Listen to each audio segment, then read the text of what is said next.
Estava vendo a aula da Sociedade Teosófica hoje, foi sobre teosofia e o espiritismo. E durante a aula estava percebendo que os espíritas, eles, ao nas sessões imaginar que falam com os mortos, ou seja, a crença deles é que depois que se morre, continua por aí com o mesmo corpo, com os mesmos desejos, as mesmas vontades, os mesmos traumas, as mesmas carências, e a melhor coisa que pode acontecer, segundo o espiritismo, é você acabar indo para uma que eles chamam de colônia, ou na época ali do século XIX chamava de Summerland, onde você vai para um lugar que tem muitos campos, etc., que é na crosta terrestre, né? Ou melhor, na atmosfera, né? Acima da crosta terrestre. E lá então você fica lá caminhando para um lado e para o outro, vai numa palestra, tem algum trabalho para fazer. E quando você lê as obras espíritas psicografadas ou até de filmes mais recentes que tem aí, tipo a Solar e outros, você vê que as mesmas sofrimentos e dores psicológicas que se passava na Terra, mesmo estando lá, né, nesse, entre aspas, céu, se passa o mesmo tipo de coisa, né? E então isso em relação ao espiritismo, né? Agora você pega, por exemplo, o cristianismo, tem o católico apostólico romano, que tem a questão do purgatório, e a pessoa depois de passar pelo purgatório vai para o céu. E o céu também não está bem claro o que eles estão falando. A pessoa vai estar no céu com seu corpo, tipo, morreu, dormiu aqui ou foi pro purgatório, depois acorda lá do mesmo jeito que era aqui. Quer dizer, é o ápice da bem-aventurança que pode ser imaginado. Ou então, por exemplo, os protestantes, né, que são os evangélicos, que dizem que a pessoa que é evangélica, claro, ela morre e ela fica dormindo até o dia do julgamento, quando ela acorda, porque ela foi na igreja evangélica, né, nos templos e foi nos cultos, e observou alguns comportamentos específicos. Ela está salva e no dia depois, após o julgamento, ela acorda e vai também viver com seu corpo no céu, no mundo, onde os animais mansos e tem muita natureza, e etc, etc. Quer dizer, os muçulmanos, a mesma coisa, vai para um céu onde tudo que a pessoa queria ter aqui, ela tem muito lá no céu, né? Em muita quantidade. De forma geral, há uma falta de visão ou imaginação, mas mais visão mesmo, de saber de que outra forma poderia se viver que fosse mais, que trouxesse ainda mais satisfação, mais vivências com 100% da nossa consciência, com uma real conexão com as coisas mais completas, né? Com uma completude de todos os tipos de sentimentos que nós podemos ter isso, mas de forma pura, sem o entrave do corpo, que o nosso corpo ele acaba sendo uma fonte, ele é necessário para que a gente viva nesse mundo, né? Mundo material. Porém, se nós formos analisar, ele traz uma série de sofrimentos, não nos permite viajar, por exemplo, como a nossa imaginação viaja de um lado para o outro, o nosso corpo nos prende, demanda a nossa atenção, tem necessidades que têm que ser satisfeitas o tempo inteiro. Quer dizer, ele é um estorvo, né? Porque, em se tratando de vida após a morte, como eu estava falando aqui, poderíamos imaginar que, pelo menos após a vida, nós pudéssemos, com a nossa imaginação, poder, assim como nós criamos realidades na nossa mente, poder viver essas realidades após a vida, né? Como o mínimo, né? O mínimo a gente se livrar desse corpo físico e a nossa consciência estar liberada de tudo isso.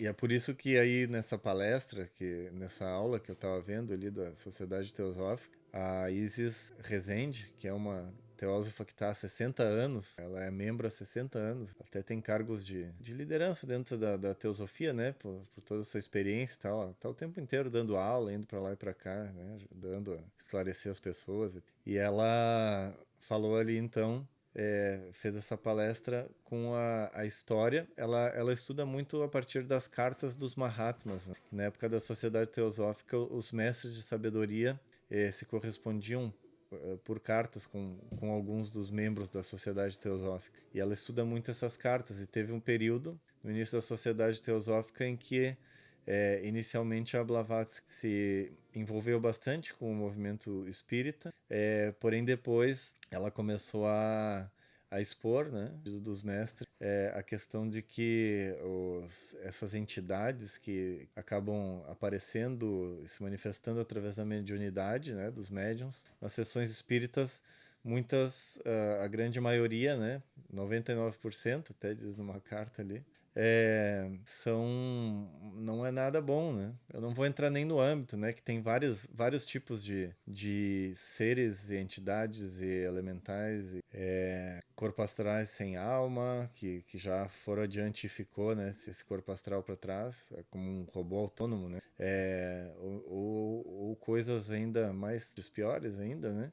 E não é bom para ninguém, nem para o médium, nem para essas entidades que se manifestam nas sessões espíritas. Para ninguém é bom isso. Mas eu até nem tô entrando nessa questão. O fato é que aí acaba que dá para entender um pouco por que tanto peso, culpa se tem no espiritismo, porque eles lidam principalmente com espíritos ou outros tipos de entidades que estão no astral inferior. E por isso estão sempre com problema, sempre vindo de alguma, alguma situação que eles acabaram desencarnando de uma forma traumática, ou que ficaram presos em algum local do astral inferior, né, do umbral, e sempre com algum problema psicológico, alguma coisa para resgatar. Você não tem manifestações de seres luminosos, né, de seres sábios, que tragam realmente coisas além daquele. O máximo que chega é e alguma descrição dessas colônias, né? Que eu não estou dizendo que não existe, mas que são praticamente um hospital, um local de recuperação no plano astral. De forma alguma é o ápice de onde se chega após desencarnar, né? Então, queria só passar essa questão, né, de a gente poder fazer a reflexão realmente se a gente não está se limitando quando pensa em vida após a morte, né? Tem aquele filme A Origem, com o Leonardo DiCaprio, que ele entra num sonho, dentro de um sonho, dentro de um sonho, e tem uma hora que um deles, que tá lá dentro do sonho, tá atirando com uma metralhadora, e aí o outro vem e diz assim, que falta de imaginação, e daí puxa uma baita de uma bazuca e dá um tiro e explode tudo. Porque eles estavam dentro de um sonho, eles podiam imaginar o que eles quisessem. Só que ele se limitou pela própria imaginação dele, né? Quantas coisas mais nós estamos nos limitando pelas nossas autolimitações mentais, falta de imaginação, falta de conexão com o nosso elemento libertador, aquele elemento que nos traz a criatividade e a conexão com o todo, né? Inclusive, eu trouxe aqui eu copiei algumas das telas que ela utilizou lá. E aí, as que eu achei mais importantes, só para resumo mesmo, né? Então, os mestres falam aqui, ó, são o que os espíritas franceses chamam les esprits souffrants, que é os espíritos sofredores, né? Que aparecem nas sessões espíritas. São uma exceção à regra, que a regra, no caso, seria, normalmente, são essas cascas astrais na qual o ser real já partiu, foi adiante e ficou apenas uma casca astral, né? Que é o que se manifesta nas sessões espíritas. Mas eles dizem então que esses espíritos sofredores, que são uma exceção à regra, pois terão de permanecer dentro da atração da Terra e em sua atmosfera, o Kama Loka, ou plano astral, até o exato último momento do que teria sido a duração natural das suas vidas. E aí ela está falando aqui de suicidas e também outros que morreram em acidentes e outros tipos de morte que abreviaram, né, a, a vida, né, da pessoa. Então, tendo perdido a vida em pleno fluxo das paixões terrenas, esse aqui ele está falando de outro já, não desse que eu falei agora, né, de suicídio e acidente. Aqui ele está falando de pessoas que se compraziam na maldade, nas paixões terrenas, no extremo apego, realmente, quando morrem. Esses, ao contrário da grande maioria, como eles falam que o espírito em si segue adiante depois de um tempo, né, o seu caminho para outros planos superiores, né? Que a gente pode até falar outro dia sobre isso, que tem na chave da teosofia da Blavatsky, que ela fala do Devachan, né, que é o próximo passo em seguida, mas e deixa esses corpos astrais sem autônomo, né, que se chamam de cascões ou cascarões.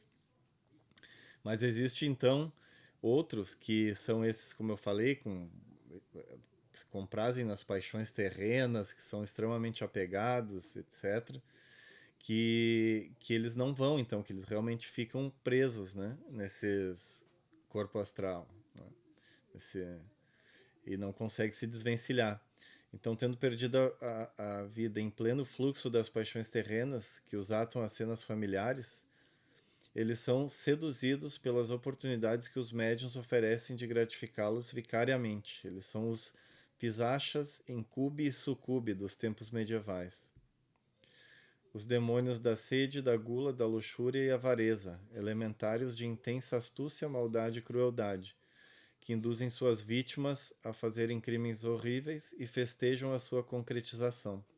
Eles não só arruinam suas vítimas, esses vampiros psíquicos, levados adiante pela corrente dos seus impulsos infernais, finalmente, no momento estabelecido para o término do seu período natural de vida, são carregados pela aura da Terra para regiões onde durante eras passam por sofrimentos extraordinários e terminam sendo inteiramente destruídos. Mas se a vítima de acidente ou violência não for nem muito boa nem muito má, pode ocorrer o seguinte: um médium que o atrair criará para ela a coisa mais indesejável, uma nova combinação de escandas e um novo e mau karma neste caso. Então, de forma geral, é ruim para o médium, porque a mediunidade em si é como se fosse um rasgo, né, naquela proteção, escudo de proteção que a pessoa tem naturalmente, por isso que a gente não fica tendo intercâmbio com o plano astral. E também para quem fica, para quem acaba se manifestando, né, essas entidades que acabam se manifestando, também é péssimo, né? Então, de qualquer forma, fica aqui essa dica de a gente procurar se, em vez de querer abrir mediunidade, comunicação com esses planos, a gente procurar purificar nosso coração, desenvolver a vida moral, nos depurar, gerar virtudes, porque daí sim, no plano de evolução normal, em algum momento, através da clarividência, daí não da mediunidade, nós vamos poder ter uma consciência nesse plano. Mas aí é de outra forma, não de forma passiva, mas de forma ativa, né? Então, só queria complementar, né? Eu tinha terminado ali o vídeo na metade, mas eu quis complementar com essa parte aí, tá bom? Então, até mais, um grande abraço.